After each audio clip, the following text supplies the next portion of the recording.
गौतम बुद्ध हमेशा कहते थे कि समय का इंतज़ार करो। समय का इंतज़ार करने से आपके जीवन में बहुत फ़ायदे हो सकते हैं। अगर आप वर्तमान में दुखी है तो निराश ना होना। सही समय आने पर अवश्य आप सुखी होंगे। समय का इंतज़ार का महत्व जीवन में बहुत बड़ा होता है। तो आइए सुनते हैं बौद्ध की इस कहानी को। एक बार की बात है, गौतम बुद्ध अपने शिष्यों के साथ एक गांव से दूर किसी बड़े नगर की तरफ जा रहे थे। गर्मी के दिन थे और रास्ता भी बहुत लंबा था। गौतम बुद्ध अपने शिष्यों के सहित बहुत देर से चल रहे थे, जिस वजह से उन्हें बहुत प्यास लगती है। वहाँ से कुछ ही दूरी पर बरगद के वृक्ष की एक घनी छांव थी। सभी लोग उस वृक्ष के पास पहुँच जाते हैं। महात्मा बुद्ध अपने शिष्य सहित वृक्ष की घनी छाया के नीचे विश्राम करने लगते हैं। बहुत देर से चलने की वजह से सभी का गला प्यास से सूख रहा था। यह बात बुद्ध जानते थे। बुद्ध ने अपने एक शिष्य को कहा, आप इस बरगद की छाया से 20 कदम दूर जाकर बरगद की 2 बार परिक्रमा करके वापस आओ। शिष्य वैसा ही करता है जैसा बुद्ध ने बताया। परिक्रमा के बाद जब शिष्य महात्मा बुद्ध के पास आया तो बुद्ध बोले कि क्या आपको किसी ठंडी हवा का अनुभव हुआ था? शिष्य बोला, हाँ महात्मा बुद्ध, उस उत्तर दिशा की तरफ से मुझे कुछ ठंडी हवा की अनुभव हुआ था। शिष्य की यह बात सुन महात्मा बुद्ध शिष्य से तुरंत बोले कि उसी दिशा में चले जाओ, ज़रूर वहाँ से कुछ ही दूर पर एक तालाब अवश्य मिलेगा। उस तालाब से सबके लिए पानी ले आओ।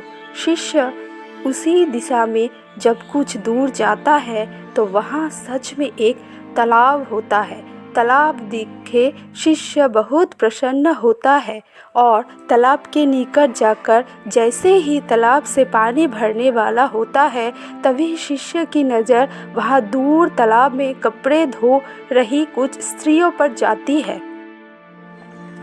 यह देख शिष्य मन में सोचते हैं कि यह पानी तो गंदा हो गया है, लेकिन जब शिष्य ध्यान से तालाब के पानी को देखते हैं कि अभी भी तालाब का कुछ पानी साफ है।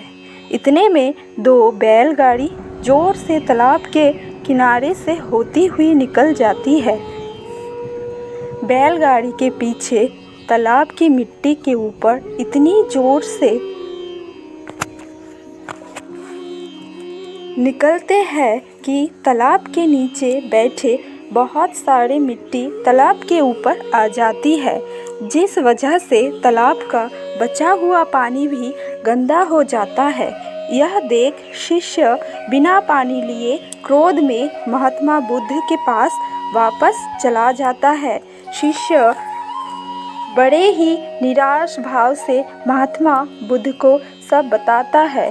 शिष्य की बातें सभी शिष्य बोलते हैं कि हमें तुरंत यहाँ से निकलना चाहिए, किसी दूसरे जगह पानी की खोज करनी चाहिए, वरना प्यास के मारे जान निकल जाएगी। इधर महात्मा बुद्ध सभी को शांत होने के लिए कहते हैं और बोलते हैं कि धीरज रखो, कुछ देर यहीं बैठो, उचित समय आने तक संयम बनाए रखो।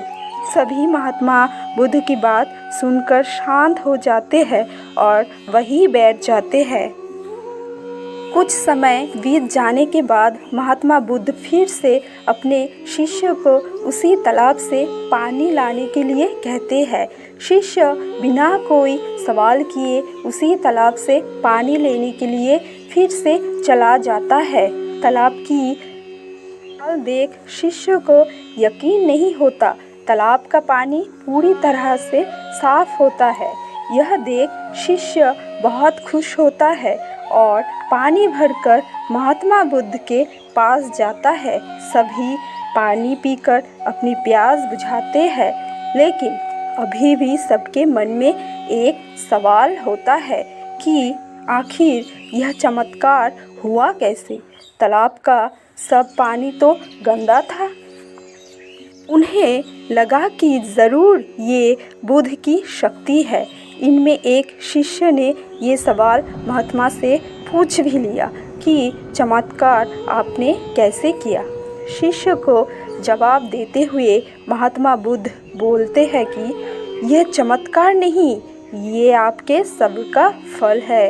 यह फल है आपके सब्र बनाए रखते हुए उचित समय के इंतज़ार का। जितनी देर हम सब लोगों ने सब्र किया, उतनी देर तक तालाब के पानी के ऊपर तैर रहे सभी गंदे तत्व और मिट्टी तालाब के पानी के नीचे बैठ रहे थे।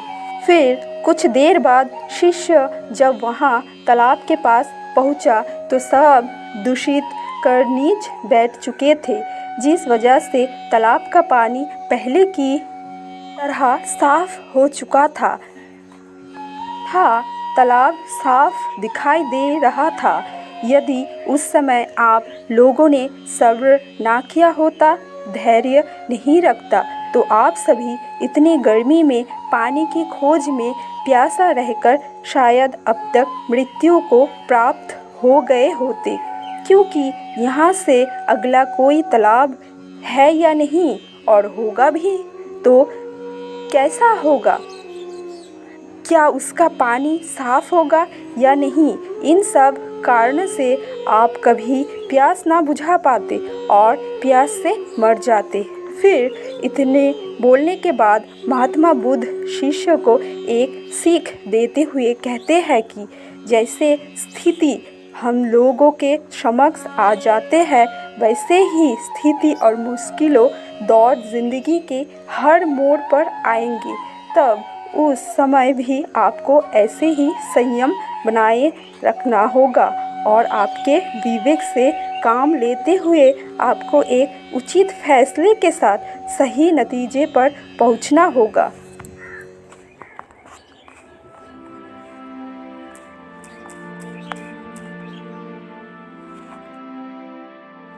हर मुश्किल दौर में सब्र रखते हुए ऐसे ही शांत मन से ही कोई फैसला लेना चाहिए जिसका आपके और दूसरों के लिए अच्छा हो।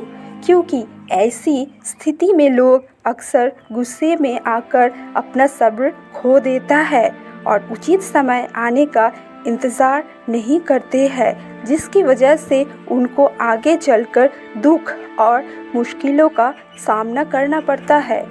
इस कहानी से हमें अपनी जीवन में बहुत कुछ सीख मिलता है।